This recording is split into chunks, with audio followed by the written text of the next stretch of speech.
بسم اللہ الرحمن الرحیم۔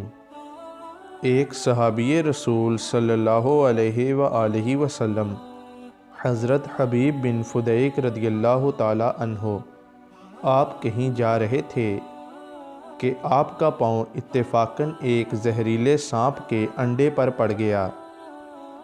اس کے زہر کے اثر سے حضرت حبیب بن فدیک رضی اللہ تعالی عنہ کی آنکھیں بالکل سفید ہو گئیں اور نظر جاتی رہی۔ یہ حال دیکھ کر ان کے والد بہت پریشان ہوئے اور انہیں لے کر حضور سرور عالم صلی اللہ تعالیٰ علیہ وآلہ وسلم کی خدمت میں حاضر ہوئے۔ حضور علیہ السلام کو سارا قصہ بیان کیا۔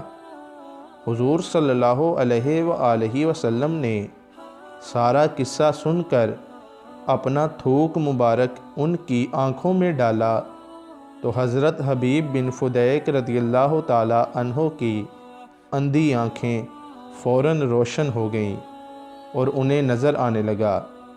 راوی کا بیان ہے کہ میں نے خود حضرت حبیب بن فدیک رضی اللہ تعالی عنہ کو دیکھا۔